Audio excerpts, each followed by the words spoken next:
Welcome back to Assisted Living Investing with Brett Chotkevys. And we talk about how to start assisted livings. We talk about how to run your assisted living, how to invest in all of these things to set up your financial freedom, to take care of your family, to have a fantastic active income, and setting yourself up for a huge extra strategy on this type of deal. So today, we're talking about how to get started. What are my first steps? If I want to go and open my own memory care mansion, how do I do it and where do I begin? So I break this journey down into 4 frameworks. They're like 4 little modules and they each have a bunch of sub steps and points. But I'm going to break down the first framework today, and that's location selection. So this is where you should start. Before we get into raising money and contractors and licensure, we're going to start with our location. This is what is first. So here, this is where I want to know everything about my market. I want to know 2 sides to this. I want to know where I want to be, where I can be, and know all my numbers. What's my bed rates? What's my cost going to be for staffing? What's my land cost? What's my construction cost? All these kind of things on one side. And then on the other side, what is the city, the county, the fire marshal, the health department? What are they going to say? What are the hoops? What are the roadblocks? What are the potential deal killers that are going to happen? What will the zoning types be? There's going to be so many things we'll unpack in this framework because this is where a lot of the roadblocks start. This is why it's so important that you learn this step, because here's where the deal killers are. This is where you can buy the wrong property, where you could spend hundreds of thousands or millions of dollars and then get stuck. Right? Where the city says, oh no, by the way, you should have probably talked to us first because you can't do this in this location. Or yes, you can do this, but you can only have 6 or 8 beds. And then you look at your numbers and you're like, this doesn't pencil. Now I got a losing deal, right? There's so many potential deal killers that we can unpack over the next few weeks because I'm going to break this into a series. So it's probably going to be 3 or 4 episodes and I will break all of these things down. We'll talk through all of these things. So today, let's first talk about where you start. What is step number 1? So we're going to start with online research. Now, the best thing about this is if you are considering doing this in your own backyard, it's right there. But you can also be looking at other places all over the country. So we're going to start with online. On the computer, what can we figure out and learn about our market? So it is going to be all state dependent from your licensure standpoint. So we're going to start there. What does the state that I'm in require as far as licensure? So it's fantastic because the state wants to give you this information. It's online. If you simply just Google search the state name and assisted living regulations or end-of-life care or Department of Aging, something to that effect, you will in 5 minutes find your department that will handle end of life. So it'll be nursing homes, assisted living, it may be adult daycares, and then click over to the assisted living section. If that's what we're looking at, what does that say? Because they should give you several different things on there. They are trying to provide this to you as a resident of the state. They want to give you the information that you need. Some of the things that you should see there are the list of assisted livings. The ones that are licensed, they are registered with the state, they have a license, they're going to be online. So we want to locate where that list is. And then you should also have a list of requirements. If you're going to start an assisted living, if you're going to open one, licensure it, what are the rules and regulations there? So we want to locate those things. That's the first thing. Before we start comparing who's in our market and what can we do, let's at least find out what the rules are, right? That's the first place to start. So all of these things are online. So let's locate this. It shouldn't take you more than 1 session on the computer, and then print out all these rules and regs. And for me, it was a huge, maybe 50-page packet that I printed out, and I read it over the next maybe 2 weeks or so, and I got a highlighter out and I broke it down. So I would encourage you to do that because you should know everything about your market, about your licensure. And I'm of the opinion that I want to know these things as the business person, as the entrepreneur, as the real estate developer. I don't want to necessarily put all of my trust in some other person, right? In some other agency, in some other consultant. They will probably know just about all of it, but there's going to be some things that are kind of missed. So I want to take the responsibility on myself, and I want to read through all this myself. So I got a highlighter out, and I spent a couple weeks reading a little bit at a time. And you should have rules and requirements, the regs, based on a couple different things here. There's going to be the actual building. What does it say on the actual building? Because it'll give you all sorts of different things that you have to comply with for the building, whether it's ADA, whether it's bedroom sizes, whether it's bathroom ratios, the amount of toilets per resident, parking, all of these things should be there, right? So go through these things, and we're going to learn them on the front side, so at least you recognize where they're at, because when we get further into this journey, that's where we're going to have to apply these things. So locate them now and check some of these things out. Then there's my staffing requirements. What will they say about staffing or about managers? What type of training do they need? What type of requirements? Do they require you to have a certain license? Do they require you to have a degree? Do they require you to pass a test? Is there certain requirements for Alzheimer's or not? There's going to be a lot of different requirements for staffing, for training, for ratios, for the amount of hours. So know these things now. You're not going to apply them yet, but you should at least know where they are at. And then the third part of this is your residence. What type of residence can you bring in? They're going to have requirements for that as well. There's going to be certain people that may not apply to you. They may be a higher level of care or a lower level of care. They may need to egress themselves within a certain amount of minutes. They may not be able to be bedbound when you bring them in. There may be different rules and requirements for the amount or the type or the level of care for your grandmas and grandpas. So let's find those things out, right? On the front side, we want to know these things, identify where you can find this information, and then take it kind of piece by piece and highlight through that. That's what I did. All right, the other part of this information is who is actually doing this? Where is the list of the people or the businesses that have a licensed assisted living? And what type of license do they have? Because every state has different names for their type of license. They may have big licenses and small licenses. They may have higher level of care licenses and lower level of care licenses. But they're broken into that type of categories, right? Bigger or smaller, you got the big box, you got the RALs. Is there a different license type for those? Or can they be the same license? It doesn't matter how many beds you have, but it's based on the level of care. So is it a higher level of care or a lower level of care, right? So let's determine what type of license there are, and then figure out from there, what license do you want to have? Do you want to have the higher level of care where you can provide all the way through end of life, where you could potentially have residents that have memory care or dementia? Or do you want to have a lower level of care and you're maybe just a step above independent living? So there's pros and cons to both. I love having a higher level of care. I want to solve a bigger problem and therefore charge a higher price for that, because my staffing costs are going to be about the same. My expenses through this whole thing will be pretty similar, but my income can be much, much higher by solving a bigger problem.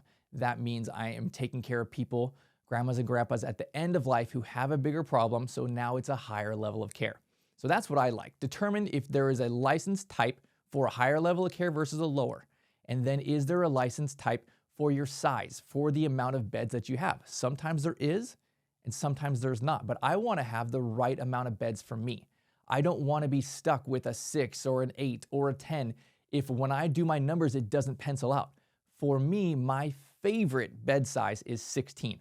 I think that is the best bang for your buck. I think it is the easiest way to sell. I think it is the best way to be profitable. My expenses are maximized with a 16. With a 12, with a 14, I can still have more income with the same amount of expenses. And then go on the other side, too big, and I'm going to have trouble selling it. So figure out for you what is the best size, right? For me, it's 16. So I'm going to determine if I want to have 16 or 12 or 20, whatever it is. What license is that? And what is the level of care that I want? So now that I know what I am shooting for, here's the license I'm going to be going after. I'm going to read specifically that part, right? I want to make notes on that part. I want to know what the state says about that type of license. The other type of license is not really applicable to me. So I'm going to spend my time focusing on, here is the license that I want to get. Now for me in Texas, that is a small type B. That's my license type. It's specifically Texas. But if you're not in Texas, you're going to have a different name. The requirements are going to be very, very similar state by state. There's going to be small changes, but mostly they're pretty the same. So now we have what we want to do. we have to start with what we want to do to be able to compare and see who else is being successful in the market with these type of licenses. You don't want to compare to something totally different or learn about something that's totally wrong, right? So you got to start by figuring out what you want to do. Now, with that information, now we're going to take the second piece of information from the state's website, the list of the licensed assisted livings. And I say licensed because there's a bunch of small ones that do not have a license. They're illegally operating.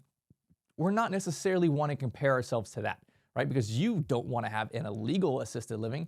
You want to have a legit business, right? That you can sell, that has equity, that you're not going to have a staff person call on you when you fire and report you and shut you down, right? Like that's not a risk I want to take. I don't want to spend hundreds of thousands or millions of dollars on a business that can be shut down with one angry staff person. So we want to have a licensed assisted living. So let's look, who has the license type that we have? Who has a license that is in our city, in our county, within an hour of us? We want to recognize all of these things and let's take a look at them. So now we're going to get into the computer research of who is our competition.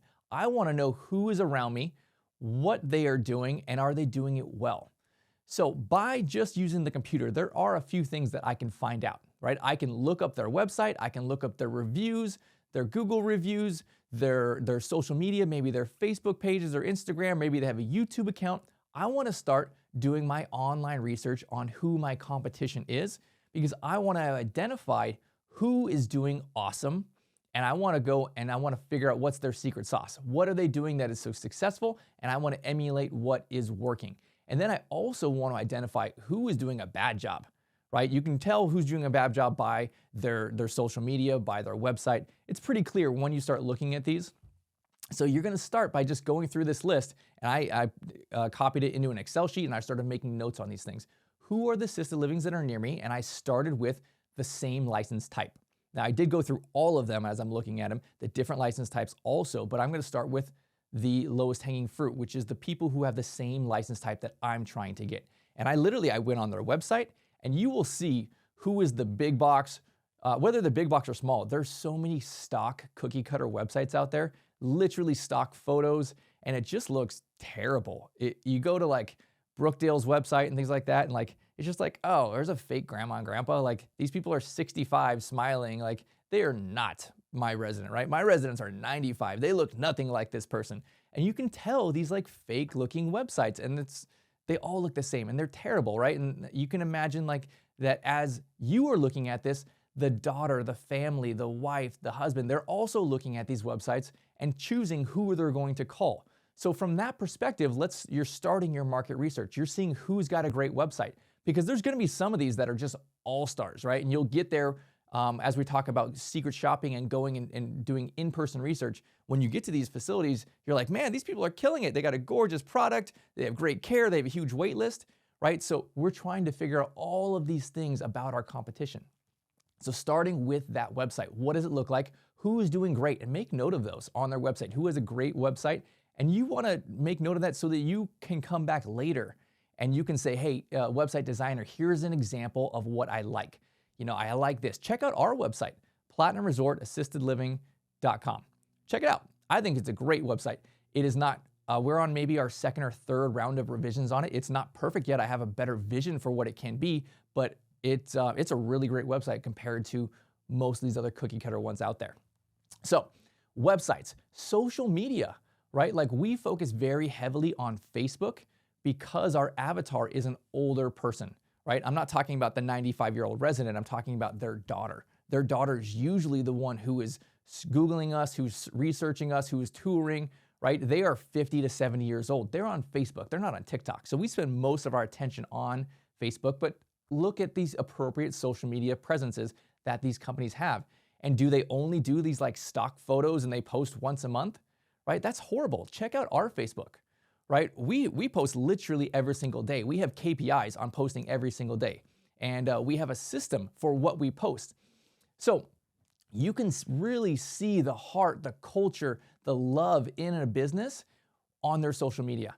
It's less on the website. It's more about the social, but you can actually see like the day-to-day presence. You can see the rhythms of how they post and what they're doing, and you can tell whether they're doing great or not.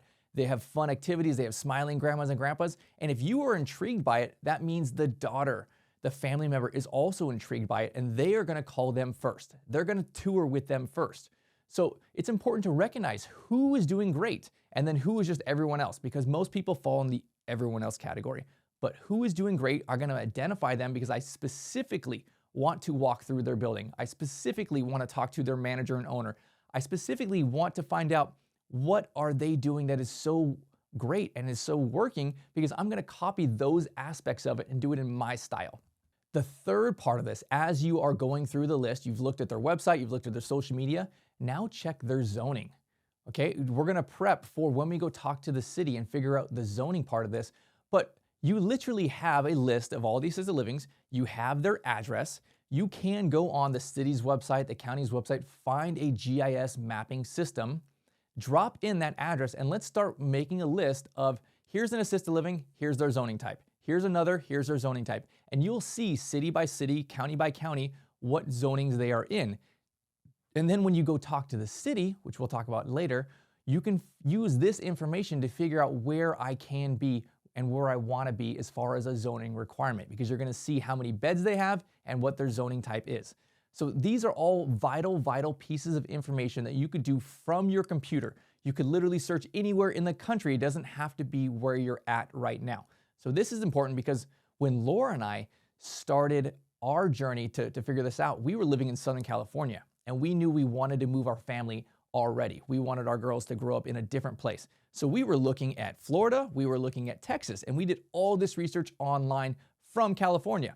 And then we narrowed it down to Texas, and we didn't know where yet. We ended up in Austin, but we were searching Houston, we were searching Dallas, and we started with market research online, which really allowed us to get all the way notched down and we decided we're going to be in the Austin area. And then later on, I came and visited Austin. I toured, I secret shopped, I did all my market research in person, right? We'll talk about that next. But it allowed me to really narrow this stuff down because you can start right now with the computer research. So the next part of this that I think is important that you can do from your computer is looking at the statistics, looking at the data, right? Start pulling up the cities around you, the counties around you, or where you want to be, and looking at the actual statistics there. You can just Google it, and there's a bunch of different websites that'll come up. And here's what I think is important for you to look at when you're looking at statistics. I think age is important. I think income is important. And then also housing prices is important, right? So really, we are trying to find where is the best location for us. And the most key components to this are, where is there a group of people who are a certain age, right? Of, they're 80, they're 90 years old that need our care. Okay, so we're trying to locate them, and we can look at that from a statistical standpoint, but then we also need them to be able to afford our care. If we have an end-of-life product, it solves a bigger problem, like I said, then you're potentially charging a higher rent amount, and they have to be able to afford that. So we want to look at the income rates there, and we also want to look at the home values, because a lot of this will be their house, right? When you get to that certain age, you sell your house and you use that money to take care of this end-of-life needs.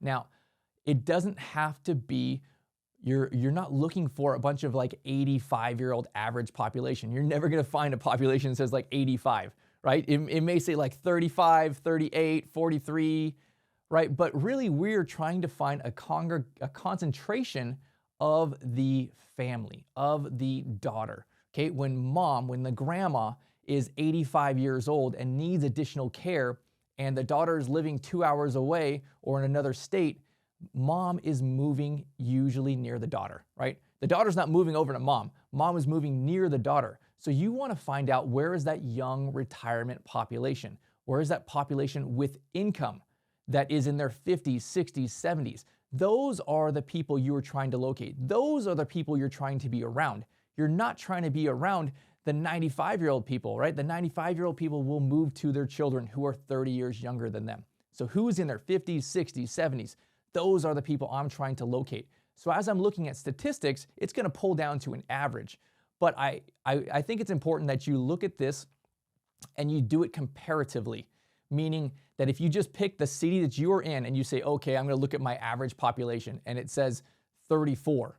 that's just a random piece of information. Like 34 doesn't really have context. But if you look at it in the context of, okay, here are the other areas around me, or you compare it to an area that you know is known for being more of a retirement area, right? So I'm in Georgetown, Texas, and we have a big retirement community here. It's called Sun City, and these are around the country. There's a Del Webb Sun City. So why don't you look up Georgetown, Texas? Look at the statistics there, because there's a big percentage of the population that is retirement, and they move here for retirement. So that'll give you a little perspective, right? What does it say here? And then what does it say where you want to be?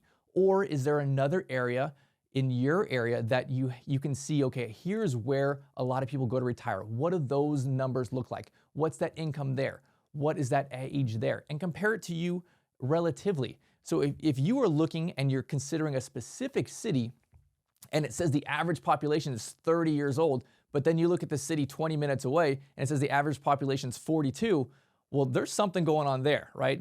You're not going to find something that says like 55 or 75. That's going to be too high. The average population will pull lower. But look at it from a relative stance. The same principle with the income, with the home values. It's going to take the small homes and the big homes, right? It's going to pull them all together into an average. But compare it to, what are the other areas around you? You do not want to be in the lowest price income and lowest price home value. You want to be on the more higher side of that. It may not be the highest, but you at least want to be in the 60, 70 percentile. And then the same with the age category. You don't want to have an average age where you're on the lower side of this. You want to be on the higher side of these things. So these are all different things that I can spend my time in front of my computer. I don't have to do this in person yet, right? This is my first step. I can learn all of these things where I'm at now at my home office. And even if I'm considering this in another part of the country, this I can start with right here and right now. So this is the first part of this. Next, we're going to talk about what you do in person. And I will say that I give the next part of this, the in-person research, way more weight and value than I do with this computer research. But this allows me to have a starting place. And next, we'll talk about when you're there in person, when you're secret shopping, how do you do this? What information are you looking for? How do I go talk to the city? What questions do I ask? So we're going to be unpacking all of these things. So come back next time, subscribe to the channel. I will show you step by step how to open your own assisted living, how to create financial freedom through assisted living, and how to take care of your family while you are loving on the people in your community. So I will see you next time.